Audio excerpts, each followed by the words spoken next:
Il y a des vérités que le cœur reconnaît avant même que les mots ne soient prononcés. Et aujourd'hui, ton âme le sent.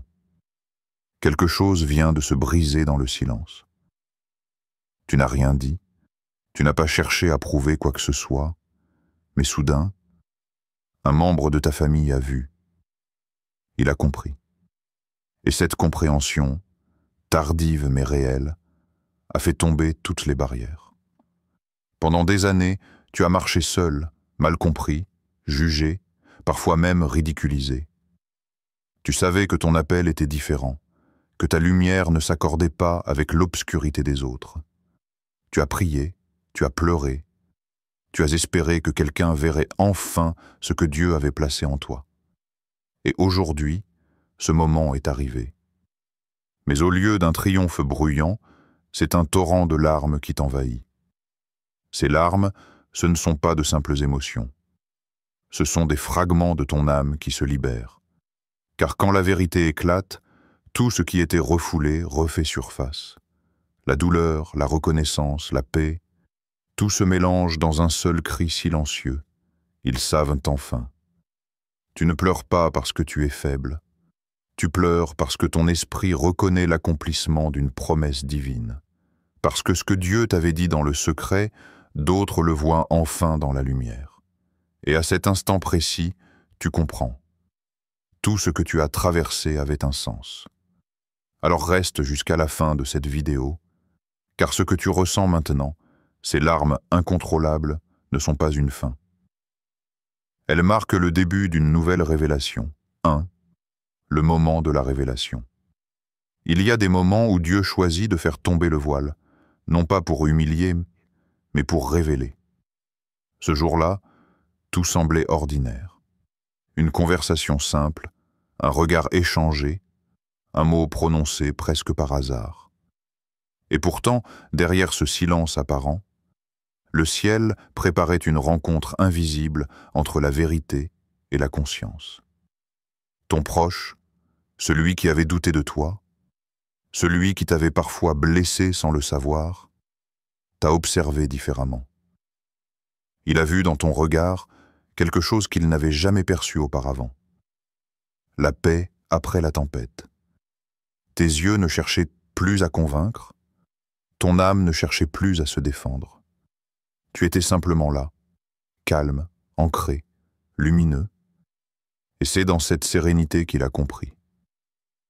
Tout à coup, les souvenirs sont revenus. Les nuits où tu étais isolé, les moments où tu semblais parler à quelqu'un que personne ne voyait, les saisons où tu disparaissais dans le silence sans donner d'explication. Il avait cru que tu fuyais, que tu étais perdu. Mais maintenant, il réalise que tu étais en formation. Pendant que lui te jugeait, Dieu te façonnait. Et dans ce face-à-face, quelque chose d'indescriptible s'est produit. Le poids des années d'incompréhension s'est effondré. Tu n'as rien dit, tu n'as pas eu besoin de prêcher, ni d'expliquer ton parcours. Car la vérité n'avait plus besoin de mots. Elle rayonnait à travers ton regard, ton attitude, ton calme. La lumière que Dieu avait cultivée en toi était devenue visible, indéniable, irréfutable. Ce membre de ta famille, celui qui autrefois riait de ta foi, s'est retrouvé confronté à une présence qu'il ne pouvait nier. Pas la tienne, mais celle de Dieu à travers toi. Ses yeux se sont remplis d'émotions. Son cœur a été traversé d'un mélange de culpabilité et d'émerveillement. Il s'est souvenu de tout ce qu'il t'avait dit, de la manière dont il t'avait jugé, des mots qu'il aurait voulu retirer. Et soudain, il a compris. Tu n'étais pas différent par hasard. Le silence est devenu lourd, sacré, presque tangible. On aurait dit que le temps s'était arrêté pour laisser place à la vérité. Les émotions se bousculaient. La honte, la gratitude, la peur, la reconnaissance. Ton proche voulait parler, mais les mots restaient coincés. Il savait que tout ce qu'il pourrait dire serait inutile face à ce qu'il voyait. Et toi, tu es resté immobile. pas par orgueil, mais par respect pour ce moment divin. Tu sentais que Dieu agissait. Ce n'était pas ton triomphe, c'était sa justice. Ce n'était pas une revanche, c'était une révélation, car le but de Dieu n'a jamais été de te venger, mais de faire éclater sa vérité au grand jour. Alors, dans cette pièce silencieuse, les rôles ont changé. Celui qui doutait a reconnu. Celui qui jugeait s'est incliné. Celui qui blessait a ressenti la douleur de ses propres paroles. Et toi, l'élu, tu as vu le fruit de ton endurance. Non pas dans un cri, ni dans un discours, mais dans une simple vérité. Le ciel a confirmé ce que tu savais depuis toujours. À cet instant précis, tu as compris que Dieu n'avait jamais eu besoin que tu te défendes. Il voulait simplement que tu tiennes, que tu continues à croire, que tu demeures fidèle pendant qu'il préparait la scène. Et aujourd'hui, cette scène, c'est la tienne. Mais ce n'est pas toi qu'elle glorifie, c'est celui qui t'a choisi, façonné et soutenu quand personne ne te comprenait. Les yeux rougis, ton proche n'a pu qu'admettre ce qu'il voyait. Non pas une version transformée par les efforts humains, mais une âme que Dieu a purifiée dans le feu de l'épreuve. Et là, dans cette reconnaissance silencieuse, tu as senti la paix envahir ton cœur. Pas une paix fragile, mais une paix divine, celle qui dit « Tu n'as pas souffert pour rien ». Ce moment de révélation restera gravé à jamais. Car ce n'est pas un simple changement de perception, c'est un tournant spirituel. C'est la preuve que Dieu, à sa manière, finit toujours par révéler ce qu'il a caché. Et quand il le fait, personne ne peut prétendre ne pas voir. 2. Pourquoi les larmes sont incontrôlables? Il y a des larmes que l'on ne choisit pas. Elles jaillissent d'un lieu que même les mots ne peuvent atteindre. Ce ne sont pas des larmes de faiblesse, ni de simple tristesse. Ce sont des larmes d'âme, des larmes spirituelles, nées de l'impact d'une vérité trop grande pour être contenue par le cœur humain. Quand ton proche a compris qui tu étais réellement, quelque chose s'est ouvert en toi. C'était comme si un poids invisible, porté depuis des années, venait soudain d'être arraché. Et à ce moment-là, les larmes sont devenues le seul moyen de respirer. Tu ne pleurais pas à cause de la douleur passée, mais parce que ton esprit reconnaissait que Dieu venait de fermer un chapitre. Ces pleurs, c'était la fin d'une attente silencieuse, la libération de ce que ton cœur gardait depuis trop longtemps. Tu ne cherchais plus à être compris, ni à être cru. Tu étais simplement touché par la présence de Dieu qui validait ton parcours à travers ses émotions incontrôlables. Chaque larme portait une histoire. Une nuit où tu as prié sans réponse. Un matin où tu t'es levé en te demandant si tu avais encore la force de continuer. Une parole dure que tu as encaissée sans riposter. Une promesse que tu as gardée en silence. Et voilà que tout ce poids trouve soudain une sortie. Pas par la bouche, mais par les yeux. Ce sont les pleurs d'un cœur qui guérit. Car le ciel ne guérit jamais sans d'abord toucher la plaie. Dieu sait que certaines blessures ne se soignent pas par les mots, mais par les larmes. Ces moments où tu trembles sans comprendre pourquoi, où ton corps tout entier réagit à une vérité divine, sont des instants de purification. C'est ton âme qui se vide de tout ce qu'elle a dû porter pour survivre. Elle se débarrasse du poids de l'injustice, du rejet, du mépris. Elle se dépouille pour redevenir légère devant Dieu, et c'est pour cela que tu ne peux pas retenir ces larmes. Parce qu'elles ne viennent pas de toi, mais de plus haut. Elles sont la manifestation physique de la guérison spirituelle. Quand Dieu touche ton cœur, ton corps réagit. Quand le sein touche l'intérieur, l'extérieur s'effondre. Ce n'est pas la douleur qui parle, c'est la vérité. La vérité que tu aies enfin vue, reconnue, compris non par les hommes, mais par le regard divin qui a choisi le bon moment pour révéler ce que tu portais. Ces pleurs sont aussi un langage secret entre toi et Dieu. Un dialogue silencieux où les mots sont remplacés par les émotions. Dans chaque larme, il lit ton soulagement, ton remerciement, ton abandon.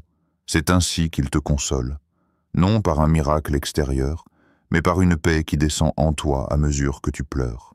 Tu ne le savais pas, mais ces larmes sont ta prière la plus pure.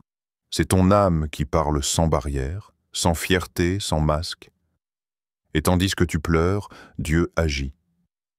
Il referme des blessures, il efface des traces, il nettoie des souvenirs. Ces pleurs sont un baptême intérieur. Ce que l'eau fait sur le corps, les larmes le font sur l'âme. Elles lavent, elles purifient, elles renouvellent, elles ne détruisent pas, elles reconstruisent. Elles ne t'affaiblissent pas, elles t'allègent. Ce sont les larmes d'un être qui renaît après le feu. Ton proche, témoin de cette émotion, ne comprend peut-être pas toute la profondeur de ce qui se passe. Mais il le ressent. Il sent qu'il se trouve devant quelque chose de sacré. Parce que ses pleurs ne ressemblent à rien de connu. Ce ne sont pas des sanglots de désespoir, mais des vagues de lumière. Et même lui, dans son silence, sent que Dieu est là. Ces larmes sont la preuve vivante que Dieu n'oublie pas ses enfants, qu'il n'y a pas de douleur cachée qu'ils ne finissent par guérir. Elles sont la réponse silencieuse du ciel à tes années d'incompréhension. Et si elles coulent sans que tu puisses les arrêter, c'est parce qu'elles portent le poids de tout ce que tu as traversé, tout ce que tu as pardonné, tout ce que tu as laissé à Dieu. Alors ne cherche pas à les retenir. Laisse-les couler, car dans ces larmes, il n'y a plus de honte. Il n'y a que la vérité. La vérité d'un cœur qui a tenu bon, d'un esprit qui a survécu, d'une lumière que rien n'a pu éteindre. Et tandis qu'elles tombent, le ciel les compte. Parce que pour chaque larme que tu verses, Dieu prépare une bénédiction que tu ne pourras pas contenir. 3. Ce que Dieu fait à travers cette situation, rien de ce que tu vis n'est accidentel. Rien. Ce moment où la vérité éclate, où ton proche comprend enfin qui tu es, n'est pas le fruit du hasard. C'est une mise en scène céleste. Dieu avait tout prévu. Le temps, le lieu, les émotions, même les silences. Il savait quand ton cœur serait assez fort pour supporter d'être vu, et quand celui de ton proche serait assez ouvert pour recevoir la vérité. Pendant des années, tu as cru que Dieu se taisait. Tu pensais qu'il te laissait seul, que ton obéissance ne produisait aucun fruit visible. Mais la vérité, c'est qu'il travaillait en secret. Il te préparait pendant qu'il préparait aussi les autres. Parce que si la révélation était venue trop tôt, elle aurait été rejetée. Si elle venait trop tard, elle aurait été inutile. Alors il a attendu que les cœurs soient mûrs. Et aujourd'hui, ce moment précis n'est pas une coïncidence. C'est une confirmation. Ce que Dieu fait maintenant, c'est la restauration. Il ne se contente pas de te justifier. Il réconcilie. Il répare. Il ramène à la lumière ce que la douleur avait détruit. Il utilise la vérité pour reconnecter les âmes séparées. Là où il y avait du jugement, il installe la compréhension. Là où il y avait de la distance, il fait renaître l'amour. Parce que la mission de Dieu n'a jamais été de diviser, mais d'éclairer. Quand il permet à quelqu'un de voir ta véritable identité spirituelle, ce n'est pas pour te glorifier, mais pour qu'à travers toi, sa gloire soit révélée. Ton parcours devient un témoignage vivant. Les blessures que tu pensais inutiles deviennent des preuves de sa fidélité. Les rejets que tu as subis deviennent des portes d'entrée pour sa grâce. Tout ce qui t'a brisé devient un outil entre ses mains. Dieu montre par ta vie ce que signifie être choisi. Il montre qu'être élu, ce n'est pas être supérieur, mais être formé dans la douleur pour porter la lumière. Il veut que ton entourage voie ce que sa main peut faire avec une personne qu'il a façonnée dans le feu de l'épreuve. Parce qu'il sait que ton histoire sera un miroir pour d'autres. Ce proche qui te regarde maintenant ne voit plus la victime, mais le miracle. Et c'est là que se trouve la puissance divine, dans la transformation visible. Il y a quelques années, tu pleurais dans le secret. Aujourd'hui, ces mêmes larmes deviennent des semences de foi pour ceux qui t'avaient méprisé. Ton endurance devient leur leçon. Ton silence devient leur conviction. Dieu utilise ce moment pour enseigner sans parole. Il montre qu'il élève ceux que le monde a rabaissés, qu'il restaure ce qu'on a oublié. Mais au-delà de la réconciliation visible, Dieu fait quelque chose de plus profond. Il délivre ton cœur. Il te libère du besoin d'être compris, du désir de prouver, du poids du passé. Parce qu'à ce stade, tu n'as plus besoin que quelqu'un valide ce que Dieu a déjà scellé. Tu es libre. Libre d'aimer sans crainte, libre de briller sans t'excuser, libre d'être qui tu es réellement. Cette liberté-là, c'est le fruit de son œuvre invisible. Et pour ton proche, c'est le commencement d'une transformation intérieure. La vérité que Dieu lui a révélée à ton sujet agit maintenant dans son âme. Ce qu'il a vu ne peut plus être effacé.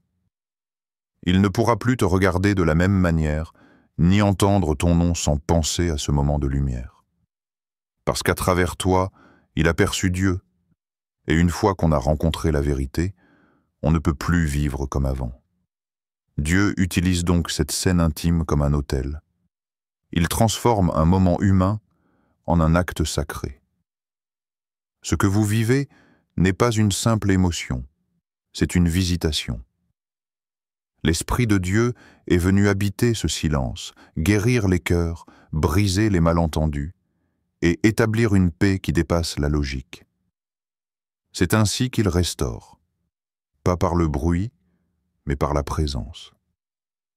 Alors, comprends bien, si cette révélation te semble bouleversante, c'est parce qu'elle porte un poids divin. Tu es témoin d'un miracle discret, d'une justice céleste qui agit sans cri. Dieu ne t'a pas exposé pour t'humilier, mais pour t'accomplir. Il t'a révélé au bon moment, devant les bonnes personnes, afin que sa gloire soit visible sans que tu aies besoin de la défendre. Ce que tu ressens aujourd'hui, ce mélange de paix et de larmes, c'est l'effet de sa main sur ta vie. Il te montre que chaque saison avait un but, chaque douleur une signification, chaque silence une préparation. Et maintenant que la vérité est connue, il ne te demande pas de revenir en arrière, mais d'avancer. Parce que la révélation n'est pas la fin du processus, c'est le signal que ton prochain chapitre commence.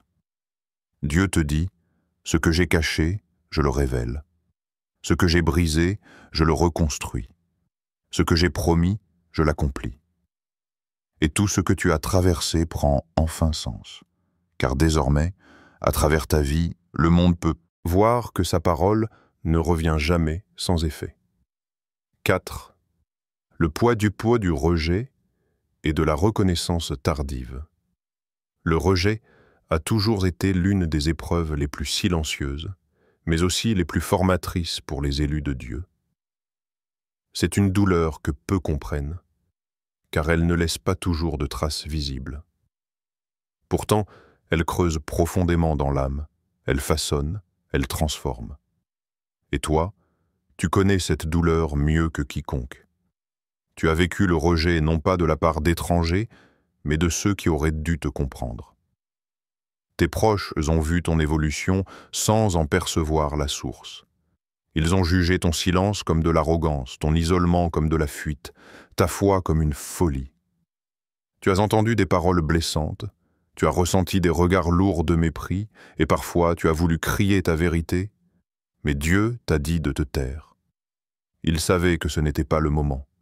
Il savait que ton témoignage ne serait pas cru tant que le fruit de ton obéissance ne serait pas visible.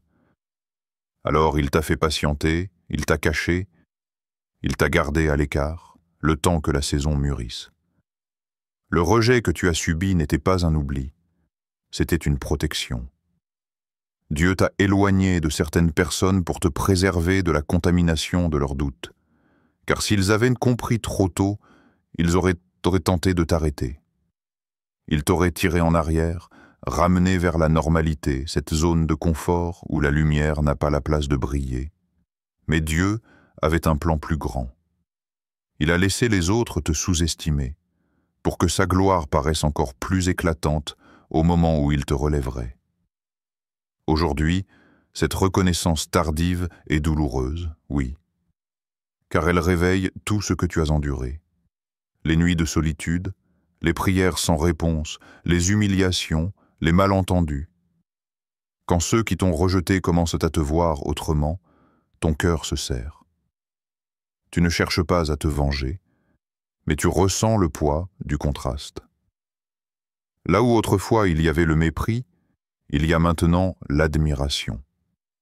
Et cette inversion, aussi juste soit-elle, fait remonter une tempête d'émotions. Mais comprends ceci. Dieu inverse les rôles non pas pour que tu sois glorifié, mais pour qu'il soit reconnu. Le rejet a révélé qui tu étais. La reconnaissance révèle qui il est. C'est une leçon divine pour ton entourage. Ils ont besoin de voir, non pas ton succès, mais la fidélité de celui qui t'a soutenu quand personne ne croyait en toi. Dieu veut qu'ils sachent qu'il choisit souvent ceux que le monde rejette, que la pierre qu'on avait écartée devient souvent la pierre angulaire. Et quand cette vérité éclate, personne ne peut nier la main du ciel. Tu vois, le rejet a eu un rôle sacré.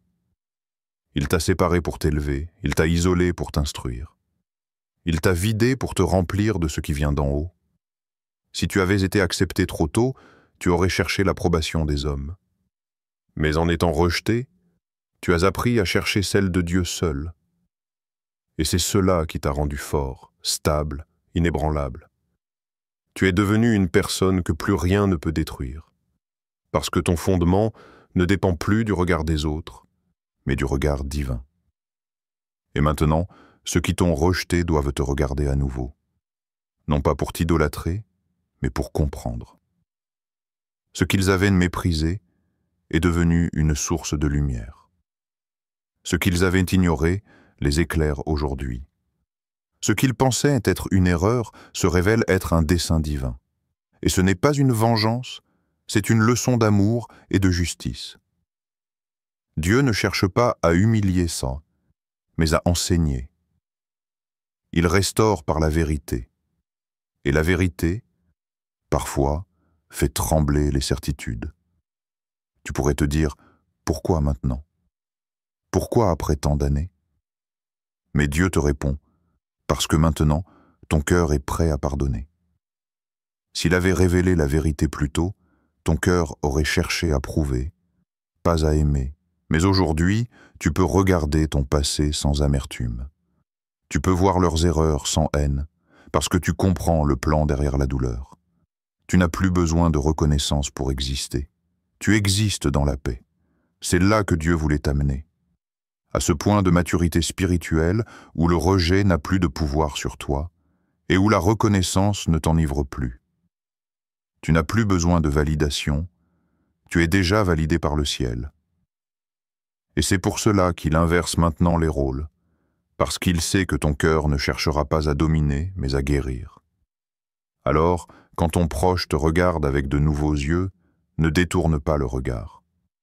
Accueille cette reconnaissance avec humilité, comme un témoin du miracle que Dieu vient d'accomplir. Le rejet t'a brisé, oui, mais la grâce t'a reconstruit. Et aujourd'hui, ceux qui t'avaient rejeté deviennent les témoins de ta restauration. Souviens-toi, Dieu ne permet jamais le rejet sans qu'il y ait une rédemption à la clé. Il transforme les blessures en portails de bénédiction.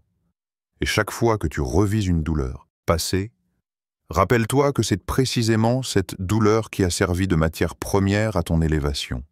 Le rejet était nécessaire pour que tu sois séparé du regard humain, afin que Dieu puisse poser sur toi le sien.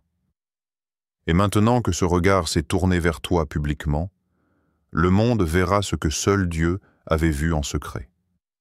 La valeur de ton obéissance, la force de ta foi et la beauté de ton endurance. 5. La mission des élus après la révélation. Quand la vérité éclate, Beaucoup pensent que tout s'arrête là. Mais pour les élus, ce n'est jamais une fin. C'est le commencement d'une mission encore plus grande. Le regard de ta famille a changé. Les jugements ont laissé place au silence et les doutes se sont transformés en questions. Ce moment n'est pas destiné à nourrir ton ego, mais à affermir ton cœur. Car là où Dieu t'élève, il attend aussi que tu restes ancré dans l'humilité. Ne cherche pas à leur rappeler combien ils t'ont blessé. Le pardon n'est pas une faiblesse, c'est une autorité spirituelle. Pardonner, c'est te libérer des chaînes invisibles qui veulent te retenir au passé.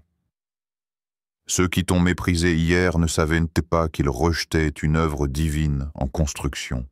Et maintenant qu'ils voient ce que tu es devenu, ne les méprise pas à ton tour. Reste lumière. La véritable grandeur des élus ne se mesure pas dans la reconnaissance reçue, mais dans la capacité à aimer, même après avoir été brisé. Dieu t'a formé dans le secret pour que ton cœur ne devienne pas orgueilleux, une fois la vérité révélée. C'est pour cela que la douleur t'a précédé, pour purifier tes intentions avant l'exaltation. Ta mission, maintenant, est d'être un témoin vivant, pas par des mots, mais par ton attitude. Quand ils verront ta paix, ton équilibre, ta douceur malgré ce qu'ils t'ont fait, ils comprendront que Dieu agit réellement dans ta vie. L'amour que tu dégages sera la preuve la plus irréfutable de ta transformation. Mais rappelle-toi aussi que ta lumière dérangera encore. Certaines personnes ne supporteront pas la clarté que tu apportes, même après la révélation. Ne te sens pas obligé d'expliquer ou de justifier ce que Dieu fait en toi. Les élus apprennent à parler moins et à rayonner plus. Le discernement devient leur langage. Tu n'es plus appelé à convaincre, mais à inspirer, à guider sans forcer, à semer sans attendre de récolte immédiate. Car ceux qui étaient aveugles hier deviendront, à leur tour, les témoins de ton obéissance. Et lorsque tu sentiras le poids du souvenir revenir, les trahisons, les larmes, la solitude, souviens-toi. Tout cela a servi à former le cœur d'un serviteur, pas d'un survivant. Tu n'as pas seulement été choisi pour être vu, mais pour être utilisé. La mission des élus n'est pas une gloire visible, mais une fidélité silencieuse. Elle consiste à refléter Dieu même quand le monde ne regarde plus. Alors, continue d'avancer, humblement, puissamment, en sachant que chaque regard posé sur toi est une opportunité pour que sa lumière brille encore plus fort. Et si aujourd'hui, ta famille sait enfin qui tu es vraiment, alors bénis ce moment.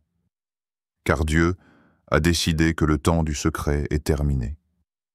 À présent, ton rôle n'est plus d'être compris, mais d'être utile. D'aimer sans condition, de pardonner sans explication, et d'éclairer sans jamais t'éteindre. Tu es l'un des élus. Et ce que Dieu commence avec toi, aucun cœur humain ne pourra l'arrêter. 6. La transformation intérieure après la révélation. Environ 5000 caractères. Après le tumulte des larmes et la confrontation à la vérité, quelque chose de silencieux mais puissant se produit dans le cœur du Chosen One. Ce n'est pas un changement superficiel, visible uniquement par l'extérieur, mais une métamorphose profonde qui touche l'âme, l'esprit et même le corps. La révélation agit comme un souffle divin qui balaie les dernières strass de peur, de doute et de ressentiment accumulés au fil des années. Tu te sens libéré, mais d'une liberté qui dépasse la simple absence de chaînes humaines. C'est la libération intérieure, celle qui permet à ton cœur de respirer après avoir été comprimé par les jugements et les incompréhensions. La peur qui t'empêchait d'oser s'exprime maintenant sous forme de courage tranquille. Le doute qui pesait sur tes décisions se transforme en confiance absolue dans le plan de Dieu. Et le ressentiment qui t'alourdissait disparaît, laissant place à une clarté d'âme nouvelle. Chaque moment de rejet et de solitude que tu as traversé prend un sens plus profond. Ce que tu as cru être une épreuve injuste se révèle être un pilier sur lequel ton esprit peut désormais s'appuyer. La révélation agit comme un miroir divin. Elle te montre non seulement qui tu es aux yeux des autres, mais surtout qui tu es aux yeux de Dieu. Et cette vision transforme ta perception de toi-même. Tu n'es plus seulement un survivant des tempêtes passées, tu es un témoin vivant de la fidélité de celui qui t'a choisi, non un objet de validation sociale. Chaque interaction devient un reflet de ce que Dieu a fait en toi. Même dans le silence, même dans la simplicité, ton attitude parle. Ceux qui observent voient plus que ton succès ou ta reconnaissance tardive. Ils voient une vie transformée, une âme stable et un esprit en paix. Et cette influence, silencieuse mais profonde, atteint ceux qui sont prêts à recevoir sans jamais forcer leur compréhension. La discrétion ne signifie pas se cacher, mais savoir que l'essentiel se passe entre toi et Dieu. Ta mission se nourrit de fidélité quotidienne, de constance et d'intégrité. La lumière que tu portes est un don divin. Elle ne doit pas être manipulée, vendue ou exposée pour impressionner. Elle doit être vécue, incarnée et partagée seulement par les actes et l'exemple. Enfin, marcher dans la lumière exige de la constance.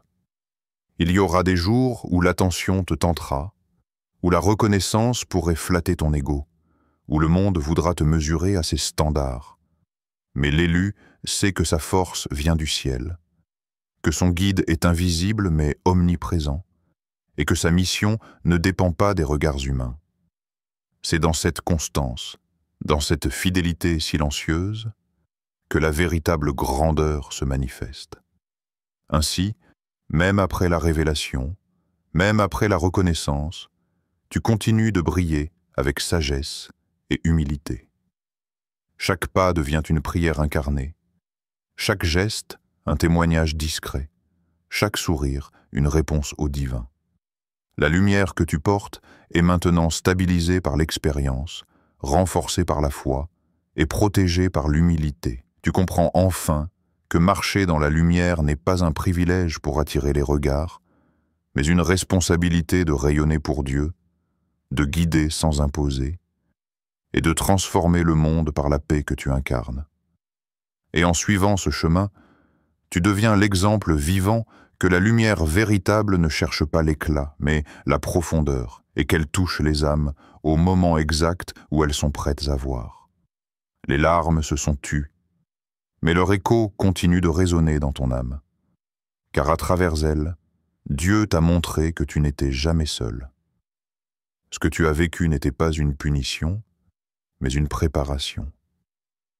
Une façon pour le ciel de te fortifier avant de t'exposer. Aujourd'hui, la vérité n'appartient plus aux murmures ni aux soupçons. Elle est claire, éclatante, et elle brille à travers toi. Ce membre de ta famille qui t'a enfin compris ne représente pas seulement une réconciliation humaine, c'est un signe céleste. Un rappel que ce que Dieu commence dans le secret finit toujours par être révélé à la lumière. Regarde d'où tu viens. Regarde ce que tu as traversé. Les blessures, les silences, les prières sans réponse apparente. Tout cela formait la trame d'un plan que tu ne pouvais pas encore voir. Tu étais en train d'être façonné, non pour être admiré, mais pour être utile. Alors, ne te précipite pas à expliquer ce que Dieu a fait. Vis-le. Laisse ton attitude, ton calme, ta foi parler pour toi. Car ceux qui t'ont observé tomber verront bientôt que tu n'es pas tombé. Tu as été semé. Et maintenant, tu portes du fruit. N'oublie pas que chaque révélation attire aussi de nouvelles responsabilités. Tu n'es pas seulement un témoin de la grâce, tu en es le canal. Ce que Dieu t'a donné ne t'appartient pas. C'est une lumière destinée à apaiser, à inspirer et à relever ceux qui t'entourent. Pardonne encore, même quand la mémoire fait mal, aime encore, même quand le cœur tremble, et avance, car la mission continue. Le ciel t'a choisi pour être le miroir de sa bonté, pas le souvenir de ta douleur. Tu n'as pas à forcer ta lumière à être reconnue. Elle se manifeste naturellement là où Dieu t'envoie. L'amour est ton arme, la paix ton langage, et la foi ton souffle. Et si tu sens encore ces larmes monter parfois, ne les retiens pas. Elles ne sont plus le signe d'une douleur, mais d'une reconnaissance. Tu pleures parce que tu comprends enfin. Parce que tu vois maintenant que tout ce que Dieu t'a pris, c'était pour te préparer à recevoir mieux. Alors relève-toi, respire profondément. Et remercie-le, pas pour ce que tu as perdu, mais pour ce que tu deviens. Le monde t'observe, mais le ciel t'accompagne. Et à chaque pas que tu fais, même dans le silence, tu participes à un plan plus grand que toi. Ce n'est pas un hasard si tu regardais cette vidéo aujourd'hui. Dieu voulait te rappeler que ta mission ne s'arrête pas à la reconnaissance. Elle commence quand tu choisis de rester fidèle, même quand personne ne te regarde. Alors marche avec douceur, mais avec autorité. Aime sans réserve, mais avec discernement. Et laisse le ciel continuer d'écrire ton histoire, car maintenant, elle inspire des âmes bien au-delà de ta famille. Tu es un élu, et ce que Dieu a déposé en toi ne s'éteindra jamais.